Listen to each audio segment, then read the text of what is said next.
नमस्कार बच्चों।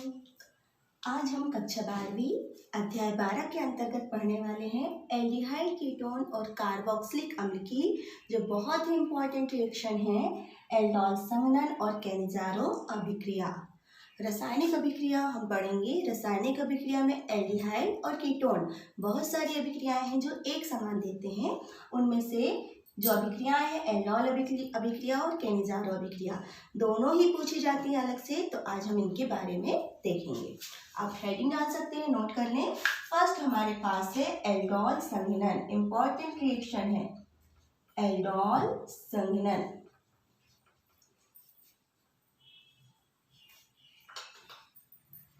एल्डोल संघनन एल्डिहाइड और कीटोन दोनों ही अभिक्रिया देते हैं। इसके बारे में आप लिख लें। यहाँ पर कहा जाता है अल्फा हाइड्रोजन युक्त एल्डिहाइड ये अभिक्रिया देते हैं। अल्फा हाइड्रोजन युक्त एल्डिहाइड व कीटोन ये अभिक्रिया देते हैं। एल्डिहाइड व कीटोन, है ना। तो आप पहले अभिक्रिया के बारे में लिख लें, नोट कर लें। अल्फा हाइड्रोजन युक्त एल्डिहाइड या कीटोन तनुछार की उपस्थिति में आपस में संघनन के फलस्वरूप बीटा हाइड्रोक्सी एल्डिहाइड या कीटोन बनाते हैं। इस अभिक्रिया को हम एल्डोल संघनन कहते हैं। नोट किया आपने। हमारे पास क्या है, अल्फा हाइड्रोजन युक्त एल्डिहाइड व कीटोन के दो अणु। यहाँ पर ध्यान रखेंगे संघनन हो रहा है मतलब दो अणु आपस में क्रिया कर रहे हैं। तो अभिक्रिया फिर से एक बार नोट कर लें, देख लें। अल्फा हाइड्रोजन युक्त एल्डिहाइड व कीटोन के दो अणु तनुछार की उपस्थिति में संघनन के फलस्वरूप बीटा हाइड्रोक्सी एल्डिहाइड या कीटोन बनाते हैं, जिन्हें एल्डोल संघनन कहते हैं। इस अभिक्रिया में जो एल्डोल है वो आगे जाके अल्फा बीटा असंतृप्त कार्बोनिल यौगिक बनाते हैं। अब ये देखते हैं हम अभिक्रिया क्या है। तो हमारे पास क्या है, अल्फा हाइड्रोजन युक्त एल्डिहाइड या कीटोन, क्योंकि एल्डिहाइड भी अभिक्रिया देते हैं और कीटोन भी। तनुछार फॉर एग्जाम्पल यहाँ पर बेरियम हाइड्रोक्साइड ले सकते हैं, हम कैल्शियम हाइड्रोक्साइड ले सकते हैं। तनुछार की उपस्थिति में आपस में इनके दो अणु संघनित होते हैं और संघनन के फलस्वरूप जो उत्पाद बनता है वो क्या होता है, बीटा हाइड्रोक्सी एल्डिहाइड या कीटोन। मतलब अगर अभिक्रिया में एल्डिहाइड होगा तो एल्डिहाइड बनेगा, कीटोन होगा तो कीटोन बनेगा, कीटोन बनाते हैं। अब हम एग्जाम्पल देखें। हमारे पास एग्जाम्पल के रूप में है अल्फा हाइड्रोजन युक्त एल्डिहाइड। अल्फा हाइड्रोजन के लिए हमने लिखा यहाँ पे CH3 डबल बॉन्ड OH, मतलब क्या है ये एल्डिहाइड। कौन सा, अल्फा हाइड्रोजन युक्त। बिल्कुल ध्यान रखेंगे आप। अल्फा मतलब कि ये जो क्रियात्मक समूह वाला कार्बन है, इस कार्बन से जो कार्बन जुड़े होते हैं वो अल्फा कार्बन होते हैं। तो यहाँ पर ये अल्फा हाइड्रोजन युक्त कहा जा रहा है, मतलब अल्फा कार्बन से ये जो 3 हाइड्रोजन जुड़े हैं ना, उन्हें हम क्या कहते हैं, अल्फा हाइड्रोजन। अब अगर मैं बात करूँ यहाँ पर HCHO किसका सूत्र है, फॉर्मेल्डिहाइड। इसके पास अल्फा हाइड्रोजन नहीं पाया जाता क्योंकि ये वाला क्रियात्मक समूह है और यहाँ पर कोई भी कार्बन नहीं है। कोई भी कार्बन नहीं है मतलब इसके पास अल्फा कार्बन भी नहीं पाया जाता और हाइड्रोजन भी नहीं पाया जाता। तो ये जो फॉर्मेल्डिहाइड है वो एल्डोल संघनन नहीं देगा। पहले इसको हम क्लियर कर लेते हैं कि फॉर्मेल्डिहाइड में अल्फा हाइड्रोजन नहीं पाए जाते, इसलिए यह एल्डोल संघनन नहीं देता। तो हमारे पास एग्जाम्पल में हम क्या ले रहे हैं, हमारे पास है एसिटैल्डिहाइड। एसिटैल्डिहाइड ये एल्डोल संघनन देगा। जब ये एल्डोल संघनन देता है तो इसके दो अणु हम ले लेते हैं फिर से CH3CHO। ये जो दो अणु हैं ये आपस में संघनन करते हैं और संघनन में होता क्या है, किसकी प्रेजेंस में हो रहा है, तनुछार। तो हम यहाँ पर लिखते हैं barium hydroxide, BaOH whole twice, barium hydroxide. जब अणु आपस में संघनन करते हैं तो क्योंकि यहाँ पे अल्फा हाइड्रोजन है तो कोई ना कोई रोल तो होगा।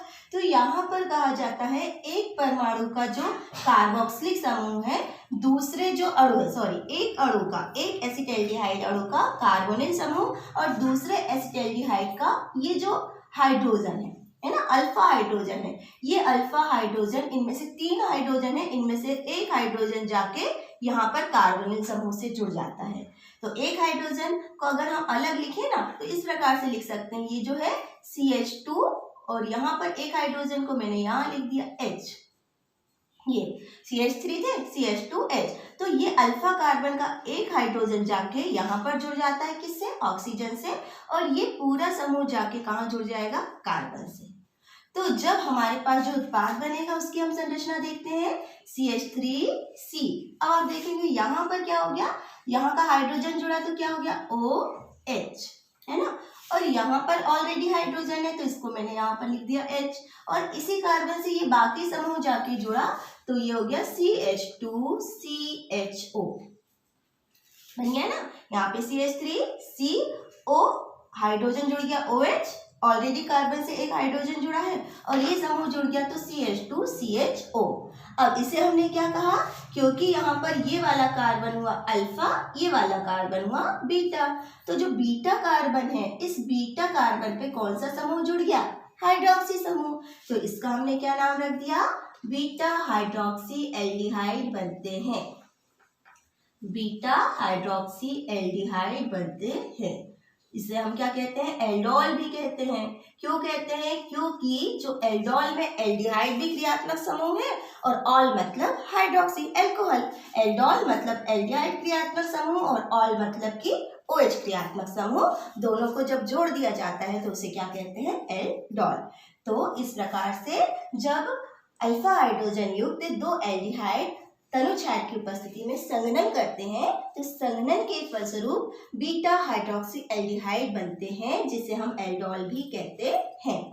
अब इस अभिक्रिया की विशेषता है कि ये जो एल्डोल बनते हैं ये जल अपघटन के फलस्वरूप, जल अपघटन के फलस्वरूप, यहाँ पर होता क्या है, जल अपघटन, या हम बोलते हैं जब इन्हें गर्म किया जाता है, जल अपघटन शब्द नहीं लेके, जब एल्डोल को गर्म किया जाता है तो ये जल के अणु का निष्कासन करते हैं। किस प्रकार से, तो यहाँ पर ये जो हाइड्रोक्सी समूह दिख रहा है हमको, बीटा पोजीशन पे ये हाइड्रोक्सी समूह दिख रहा है और यहाँ अल्फा कार्बन से जो एक हाइड्रोजन है इसका विलोपन हो जाता है, और जब विलोपन होगा तो क्या बनेगा, CH3CH। यहाँ से हाइड्रोक्सी समूह निकल गया और यहाँ से एक हाइड्रोजन, तो इनके बीच में आ गया डबल बॉन्ड CHO। तो ये जो उत्पाद बना उसे हम क्या कहेंगे, अल्फा बीटा, अल्फा बीटा। यहाँ पर ये वाला कार्बन अल्फा और ये वाला कार्बन हो गया बीटा, तो अल्फा बीटा असंतृप्त, असंतृप्त क्योंकि द्विबंध है, असंतृप्त एल्डिहाइड बनते हैं, एल्डिहाइड या कीटोन बनते हैं, और इसका नाम है क्रोटोन एल्डिहाइड। ये पूछा भी जाता है, क्रोटोन एल्डिहाइड, क्रोटोन एल्डिहाइड बनते हैं, ये बन गया। या फिर इसका दूसरा नाम अगर हम IUPAC नाम देखें ना, 1 2 3 4, तो 2 नंबर पे डबल बॉन्ड है, ये है क्या, ब्यूट, 4 कार्बन है इसलिए ब्यूट, 2 नंबर पे इन, ब्यूट 2 इन, और क्या है अल, 1 अल, ब्यूटेनल 2 इन और अल, ब्यूटेनल है ये एक प्रकार से, पर 2 नंबर पे इन है, ब्यूट 2 इन अल, तो ये इसका हो जाएगा नाम। ये सारे नाम किसी ना किसी रूप में पूछते हैं, इसलिए सभी प्रकार के नाम आपसे बनने चाहिए। तो ये हुआ हमारे पास एल्डोल संघनन की, जब एल्डिहाइड, एल्डोल संघनन के फलस्वरूप जो एल्डिहाइड के दो अणु आपस में संघनन के फलस्वरूप बीटा हाइड्रोक्सी एल्डिहाइड या कीटोन बनाते हैं, और इस अभिक्रिया में जब एल्डोल को गर्म किया जाता है तो अल्फा बीटा असंतृप्त एल्डिहाइड बनते हैं। नोट कर लिया आपने। अब यही अभिक्रिया कीटोन भी देखते हैं, क्योंकि ये कीटोन की भी अभिक्रिया है, तो हम एक एग्जांपल कीटोन का देख लेते हैं। हम लेते हैं CH3C double bond O CH3, acetone, acetone.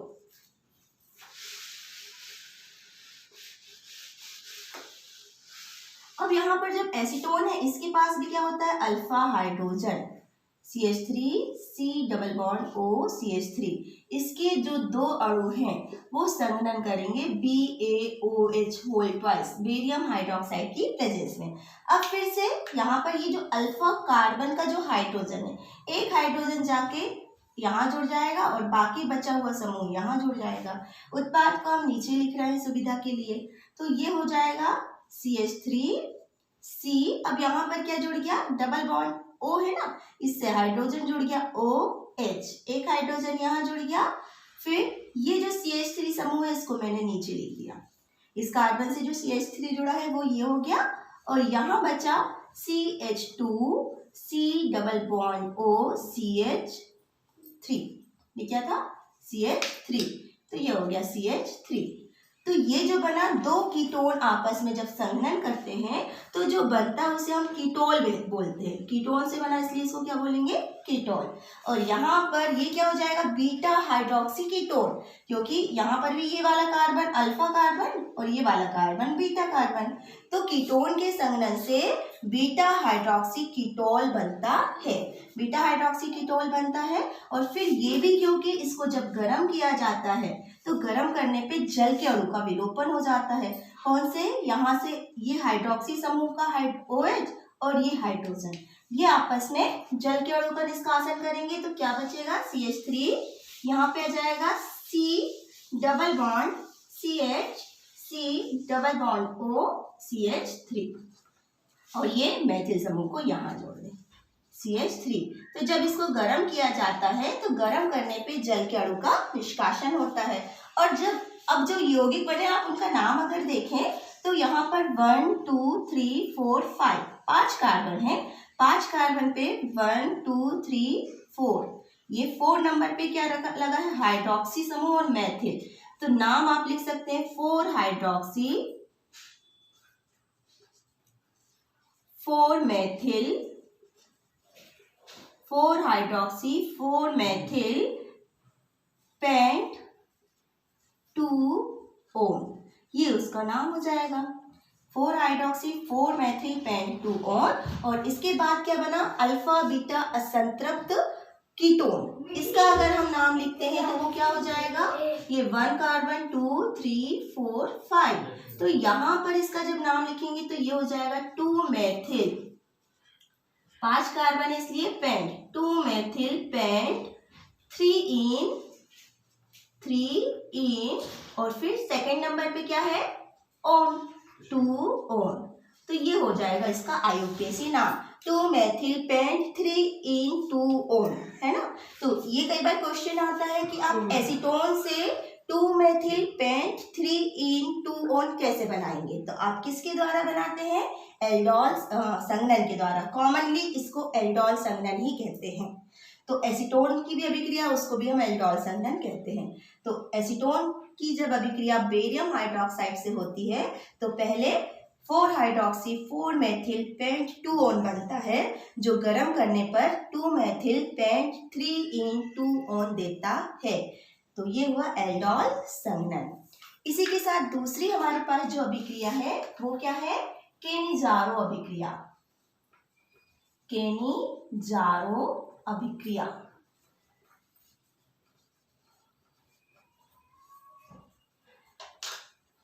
Note कर लिए होंगे आपने से, हम सेकंड पढ़ेंगे केनिज़ारो अभिक्रिया।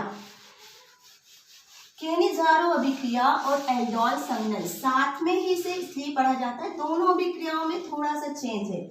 हम यहाँ पर जो एल्डोल संघनन है उसमें हमने क्या लिया था, अल्फा हाइड्रोजन युक्त एल्डिहाइड या कीटोन, यहाँ पर हम लेते हैं अल्फा हाइड्रोजन विहीन एल्डिहाइड और कीटोन, एल्डिहाइड और कीटोन या कीटोन, है ना, या कीटोन। मुख्य रूप से एल्डिहाइड अगर हम देखते हैं तो यहाँ पर अंतर है, एल्डोल संघनन जो देते हैं वो अल्फा हाइड्रोजन युक्त एल्डिहाइड देते हैं, जबकि केनिज़ारो अभिक्रिया अल्फा हाइड्रोजन विहीन एल्डिहाइड देते हैं। रिएक्शन आप नोट कर सकते हैं, अभिक्रिया है जब अल्फा हाइड्रोजन विहीन एल्डिहाइड को क्षार के साथ, सांद्र क्षार, यहाँ पर तनु क्षार था, यहाँ पर हम क्या बोल रहे हैं, सांद्र क्षार, तो जब अल्फा हाइड्रोजन विहीन एल्डिहाइड को सांद्र क्षार के साथ गर्म किया जाता है तो ऑक्सीकरण व अपचयन के फलस्वरूप एक अणु अम्ल एवं एक अणु एल्कोहल बनता है, एक अणु अम्ल व एक अणु एल्कोहल बनता है, जिसे हम केनिज़ारो अभिक्रिया कहते हैं। रिएक्शन में हम अल्फा हाइड्रोजन विहीन अभी पढ़ के आए हमने HCHO, ये कैसा था, अल्फा हाइड्रोजन विहीन। तो यहाँ पर इसके दो अणु संघनन की क्रिया में भाग लेते हैं। सांद्र क्षार से अभिक्रिया होती है, मीन्स सोडियम हाइड्रोक्साइड से अभिक्रिया होती है। और अभिक्रिया में ये जो फॉर्मेल्डिहाइड के दो अणु हैं, इसमें से एक का होता है ऑक्सीकरण और एक का होता है अपचयन। एक का जब ऑक्सीकरण होता है तो ये बनाता है अम्ल का सोडियम लवण HCOON, इससे अम्ल बनता है ना, फॉर्मिक अम्ल। ये क्या है, फॉर्मेल्डिहाइड, फॉर्मेल्डिहाइड, और ये बनता फॉर्मिक अम्ल, लेकिन इसका सोडियम लवण बना जिसका नाम क्या है, sodium format. Sodium format plus जो दूसरा अणु है वो अपचयन के फलस्वरूप बनाता है मेथेनॉल CH3OH। तो ये बन गया मेथेनॉल। तो यहाँ पर एल्डिहाइड का ऑक्सीकरण होता है और अपचयन होता है, जिसके फलस्वरूप हमें एक अणु का जो सोडियम लवण और दूसरे से क्या मिलता है, मेथेनॉल। एक और एग्जांपल अगर हम देखें, बेंजेल्डिहाइड सूत्र है, बेंजीन में क्या जुड़ा होगा, CHO। इसके पास भी अल्फा हाइड्रोजन नहीं होता। क्यों नहीं होता, अगर आप देखोगे ये वाला कार्बन क्रियात्मक समूह और ये वाला जो कार्बन है वो अल्फा कार्बन, इस कार्बन से कोई हाइड्रोजन नहीं जुड़े होते, इसलिए ये भी कैसा होता है, अल्फा हाइड्रोजन विहीन। ध्यान रखेंगे, बेंजेल्डिहाइड और फॉर्मेल्डिहाइड। बेंजेल्डिहाइड यहाँ पर इसके भी दो अणु संघनन करते हैं और दो अणु संघनन के फलस्वरूप क्षार की उपस्थिति में, प्रबल क्षार की उपस्थिति में एक अणु से ये बना लेता है अम्ल का सोडियम लवण। मतलब यहाँ से अम्ल क्या बनता, बेंजेल्डिहाइड से बेंजोइक अम्ल। तो बेंजोइक अम्ल की जगह उसका सोडियम सॉल्ट बनेगा, जिसे हम कहते हैं सोडियम बेंजोएट, सोडियम बेंजोएट। और जो दूसरा होगा इसका क्या बन जाएगा, एल्कोहल, तो वो हो जाएगा बेंजिल एल्कोहल। यहाँ पर इससे क्या जुड़ा होगा, CH2OH, इसे हम कहते हैं बेंजिल एल्कोहल, बेंजिल एल्कोहल। तो ये कहलाती है कैनिजारो अभिक्रिया, जहाँ पर अल्फा हाइड्रोजन विहीन एल्डिहाइड सांद्र क्षार की उपस्थिति में एक अणु अम्ल एवं एक अणु एल्कोहल का बनाते हैं। यहाँ पर ऑक्सीकरण एवं अपचयन दोनों ही क्रियाएं साथ में होती हैं और इसे हम कहते हैं कैनिजारो अभिक्रिया। इससे भी आपको क्वेश्चन मिलते हैं, क्या होता है जब फॉर्मेल्डिहाइड की अभिक्रिया सांद्र सोडियम हाइड्रोक्साइड से होती है, या फिर बेंजेल्डिहाइड से सोडियम बेंजोएट कैसे बनाते हैं। क्या होता है जब बेंजेल्डिहाइड की अभिक्रिया सांद्र क्षार से होती है, तो दो अणु आपस में अभिक्रिया करते हैं और क्या बनाते हैं, एक अणु अम्ल और एक अणु एल्कोहल बनाते हैं। तो दोनों ही अभिक्रियाएं बहुत इंपॉर्टेंट है एल्डिहाइड के लिए, एल्डोल संघनन और कैनिजारो अभिक्रिया। तो आप वीडियो ध्यान से देखें, समझें, कॉपी पर नोट करें और याद करें। Thank you.